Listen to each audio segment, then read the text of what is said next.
Bismillahirrahmanirrahim. Babu Fadl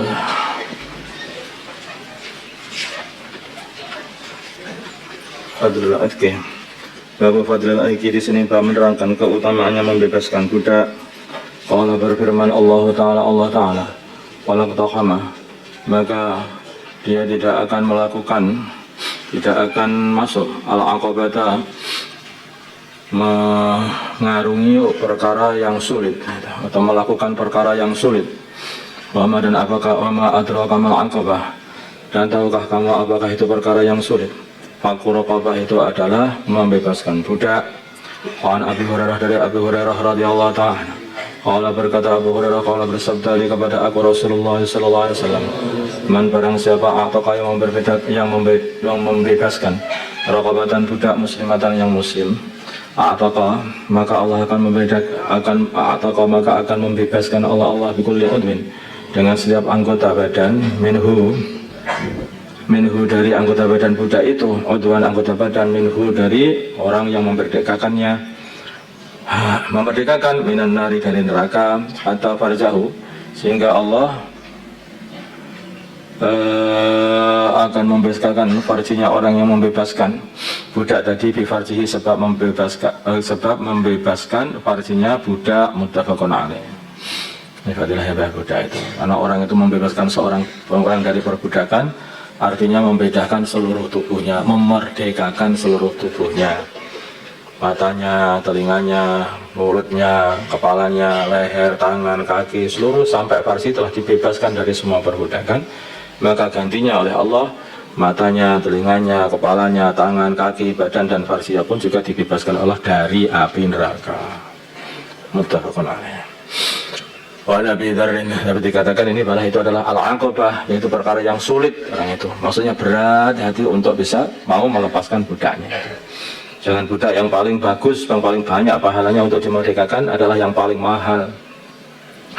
Nabi dari Abu Dzar radhiyallahu ta'ala, qala berkata Abu Dzar, qultu aku berkata ya Rasulullah, wahai Rasulullah sallallahu alaihi wasallam, ayyul a'mali afdal, amalan apa yang paling utama? Qala bersabda baginda Nabi, al-imanu billah, amal yang paling utama adalah iman kepada Allah, wal jihadu fi sabilillah, dan memperjuangkan agama, jihad di dalam jalannya Allah Subhanahu wa taala.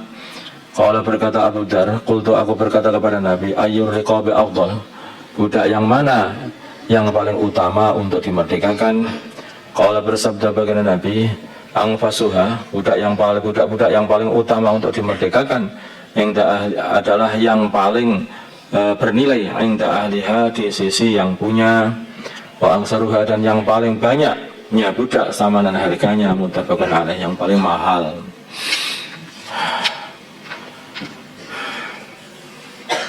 Jadi ya, namanya balasan dari Allah itu sesuai dengan amalannya. Kalau amalannya itu memerdekakan seorang dari perbudakan, ya maka balasannya dimerdekakan dari api neraka juga. Kalau amalannya itu membantu orang Islam, maka juga balasannya adalah dibantu oleh Allah.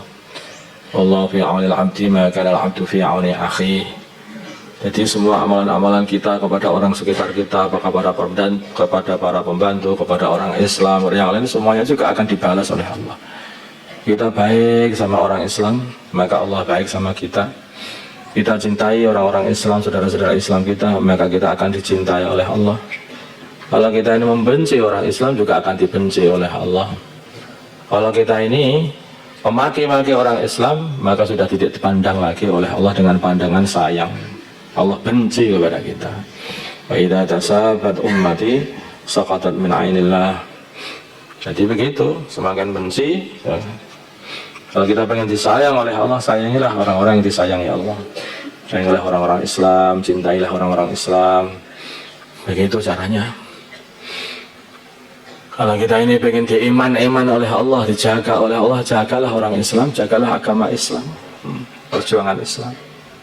Kalau kita menghinakan orang Islam, juga akan dihinakan oleh Allah. Juga seperti itu. Maka jangan sekali-kali orang itu bermacam-macam dengan hamba-hamba Allah. Maka sampai wali-wali Allah itu bukan hanya orang, kepada hewan aja dianggap ini hewannya Allah.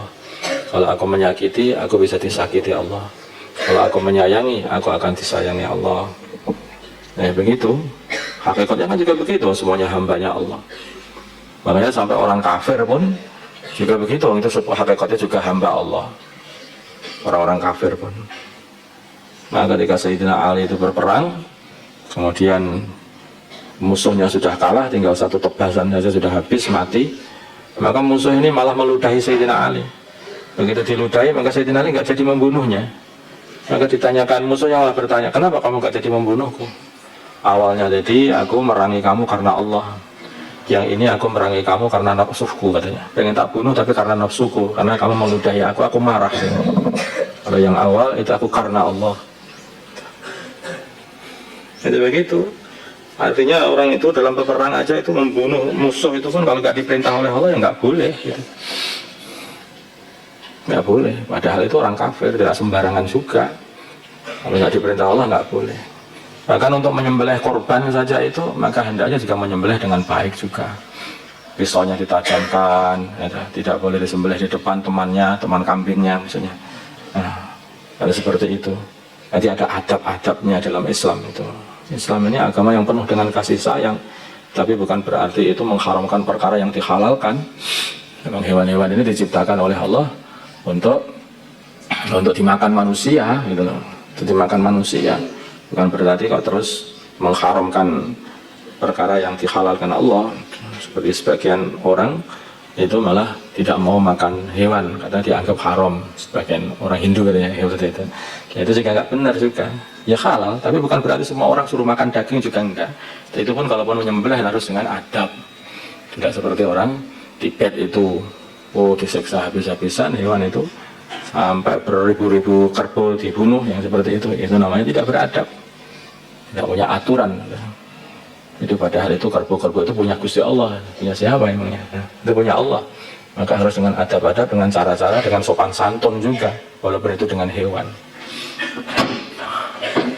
Allahumma salli ala sayyidina Muhammad wa ala sayyidina Muhammad wa salli ala sayyidina Ibrahim wa ala sayyidina Ibrahim wa ala sayyidina Muhammad.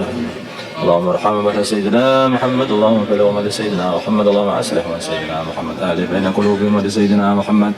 Allahumma ansur wa sayyidina Muhammad, Allahumma asir sultanan nasira wa sallallahu ala sayyidina Muhammad wa ala alihi wa sallam.